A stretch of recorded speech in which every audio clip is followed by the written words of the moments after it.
Salut les filles, eh bien nous voilà donc en 2026. Donc j'ai le plaisir de vous présenter aujourd'hui notre nouveau quilt mystère Avril bout de fil 2026 qui sera de la broderie et qui sera en pentagone et quelques hexagones. Donc voici les deux pentagones, donc vous remarquez qu'ils sont inversés. Parce que, petite particularité cette année, il sera donc en 3D. La version finale ne sera pas plane, mais sera... Voilà, entre mes mains. Vous allez le voir, au bout de quelques mois, vous allez comprendre, je pense. Donc, on va avancer au rythme de 2 par mois, parce que vous avez vu, c'est assez petit et c'est vraiment des petites broderies. Alors, ce sera des fleurs, évidemment. Des pentagones comme vous avez vu et deux hexagones. Les deux hexagones, je pense qu'on va les faire le dernier mois et on fera le montage et le mois d'après, on fera les broderies. Voilà, donc je vous montrerai un petit peu comment ça s'articule à mesure. Là, pour aujourd'hui, qu'est-ce que je voulais vous dire? Ah oui, je voulais vous dire que j'ai prévu aussi une deuxième possibilité. Je ne pense pas aller au bout, mais ce sera à vous de le faire avec votre créativité. Je ne referai pas un second quilt mystère en même temps. J'ai préparé des hexagones comme ça, parce que j'aime beaucoup aussi le sashiko. Voilà, est-ce que moi-même j'irai au bout? Je ne sais pas, mais ce sera le même principe. Donc pour celles qui veulent le faire en version sashiko, préparez les pièces. C'est les mêmes gabarits que je vais vous donner, d'accord? Donc vous pouvez tout préparer en bleu marine ou tout préparer en fond comme ça. Alors, pour ce qui est de la préparation, moi je vous conseille puisque vous avez le nombre de pièces, de préparer 12 pièces de pentagone, voilà, là où vous allez faire vos broderies. 12 pentagones que vous allez mettre à l'intérieur, puisque vous avez vu, mes pièces, elles ont l'intérieur différent de l'extérieur, voilà. Et de préparer aussi deux hexagones. Je vous donne le gabarit en même temps, hein. Donc ça, vous les aurez dans le coin fichier du groupe Quilt Mystère 2026. Voilà. Donc, vous avez vu qu'on a un mimosa. Hop, à l'endroit, c'est mieux. Voilà. Donc, pour le mimosa, c'est du point de nœud, c'est du point de tige et du point de feston couché. Donc, tous les autres, vous connaissez. Les filles, je vous ai marqué les couleurs. Bon, c'est du jaune, hein. Ensuite, moi, j'ai envie d'utiliser aussi des choses un petit peu comme ça que j'ai chez moi. Si vous n'avez pas, n'utilisez pas. C'est pas grave du tout. J'ai envie de mettre des petites perles aussi. Donc aujourd'hui, ce que je vais vous montrer comme point, ça va être le point de feston couché pour faire les feuilles bien fines, d'accord? Donc vous verrez sur les pages où il y a le dessin et les points, normalement c'est toujours à 2 brins, sauf contre-indication. Donc quand il y a une contre-indication, c'est moi qui marque un seul brin, d'accord? S'il n'y a rien de marqué, c'est 2 brins. Voilà. Donc, et pour celui-ci, c'est donc des petites marguerites. Et donc, on va faire ensemble le point de bouclette qui est passé. Parce que vous voyez, le point de bouclette, on ne le fait pas tout à fait comme d'habitude. Je vais d'abord broder les bouts et ensuite, on fera une bouclette passée à l'intérieur. D'accord? Allez, à tout de suite sur la planche. Alors, nous allons faire le point de feston couché. Donc, il se commence toujours par le brin, voyez, c'est par ici, pour pouvoir faire les feuilles ensuite, d'accord? Donc, le premier, hop, vous voyez, vous le mettez comme ça dans la boucle. Ensuite, là, j'ai fait je vous l'ai fait en plus gros. Ensuite, on va le faire à la taille du dessin. Parce que vous verrez, les dessins sont quand même petits et délicats. Donc, vous voyez, je fais ma feuille et en fait, vous connaissez le point de feston où on fait très droit. Et bien là, simplement, notre trait, il est penché. Donc, il n'y a rien de compliqué. Vous voyez, hop, hop. Donc là, je vous le montre en gros. Comme ça, vous le voyez très bien. Ok? Vous voyez l'effet que ça fait? Voilà. Et maintenant, je vais vous le montrer en plus petit pour avoir l'effet escompté pour faire les feuilles de mimosa qui sont toujours très très fines.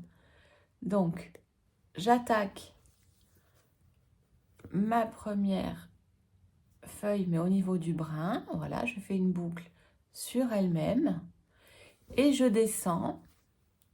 Vous voyez, je fais ma boucle. Je descends. C'est vraiment tout petit, tout fin. Hop. Vous voyez. Et je continue. Et je continue. Hop, là vous le voyez bien. Hop. Vous voyez, il est très très couché le long du brin. Hop. Hop, vous le voyez bien là. J'espère que je suis en train de perdre mon fil, c'est tout ce qui compte, voilà. Donc vous tirez toujours vers l'extérieur, vous voyez, vous le voulez, votre brin est ici, vous tirez sur l'extérieur. Et hop, et vous allez voir les branches de mimosa, comme elles se finissent. Ensuite, après, moi je finis par faire tout simplement, j'enchaîne sur un point de tige, d'accord? Hop, tout simplement. Voilà. Et après, vous le quittez. Ça marche? Donc voilà pour ce point-là. Maintenant, on passe à la marguerite. Alors, nous voilà à la marguerite. Donc là, je vais faire uniquement les petits points passés. D'accord? J'ai dessiné uniquement ça, puisque c'est tout ce que nous allons avoir besoin. D'accord? Donc ça, c'est nos bouts de pétales. Ok? Donc très important, on les fait donc très très bien. Voilà.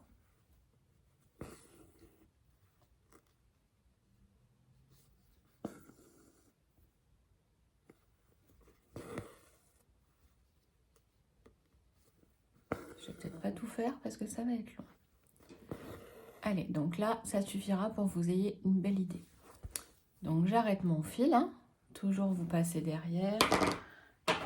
Et là maintenant, vous prenez un fil, toujours de brun, de blanc, mais vous prenez une aiguille, vous la voyez là, une aiguille sans pointe. Maintenant,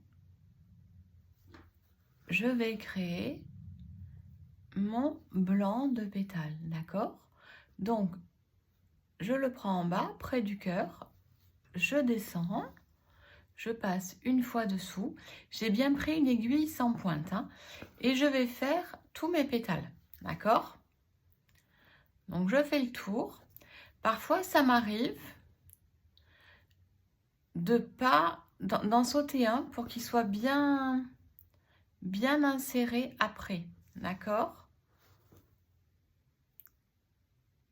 Par exemple, vous voyez, le suivant, si je le prends comme ça, j'ai peur qu'il soit trop près. Donc, je vais aller ici. Je vais d'abord passer sous celui-ci. D'accord? Et ensuite, je vais pouvoir m'insérer pile poil entre ces deux pétales à un intervalle qui me conviendra mieux et qui va lui donner plus de rondeur. D'accord? Donc là, vous voyez, je suis passée une fois dans chaque pétale. Et bien maintenant, comme je vais lui donner un petit peu de relief, je vais passer une deuxième fois. D'accord? Et là, c'est ce qui va lui donner un petit peu de corps. Vous voyez? Hop. Hop, pour tirer un peu mon fil. Donc, tout comme le point de bouclette, hein, il vous faut le tirer, mais pas trop.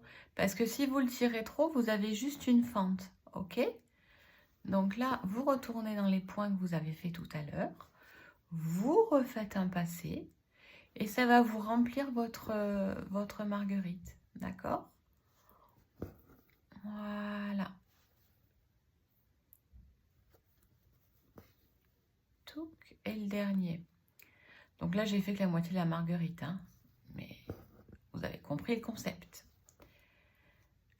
En ce qui concerne le cœur, voilà. En ce qui concerne le cœur, vous pouvez faire un point de nœud. Allez, puisqu'on y est, je vous montre.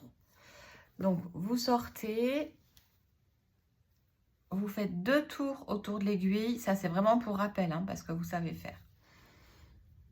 Vous voyez, vous plantez et vous le tirez par-dessous, tout en maintenant le fil ici, que vous lâchez au dernier moment. Voilà, et votre point de nœud, il est fait. Ça, c'est vraiment un petit rappel. Donc voilà, là, vos pétales sont faits et on a appris le point de feston couché pour faire les feuilles de mimosa.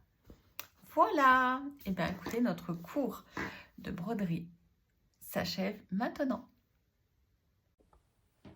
Voilà, donc notre petit cours de broderie est terminé. Vous êtes prête pour le mois qui arrive. Maintenant, vous voyez, si vous voulez faire ce genre de choses, le sashiko, vous connaissez le concept, hein, vous tracez. Là, j'ai fait des petites croix. Là, j'ai fait des petits nœuds. Vous allez pouvoir en trouver sur le net. Voilà, à vous de faire votre petite sauce. Je ne sais pas si je vais mener ce petit projet-là à bout, mais je ne savais pas par lequel commencer. Donc, je vous montre les deux et laissez aller votre créativité. Voilà, et bien écoutez, moi je vous dis au mois prochain et régalez-vous, brodez bien. Ciao, ciao!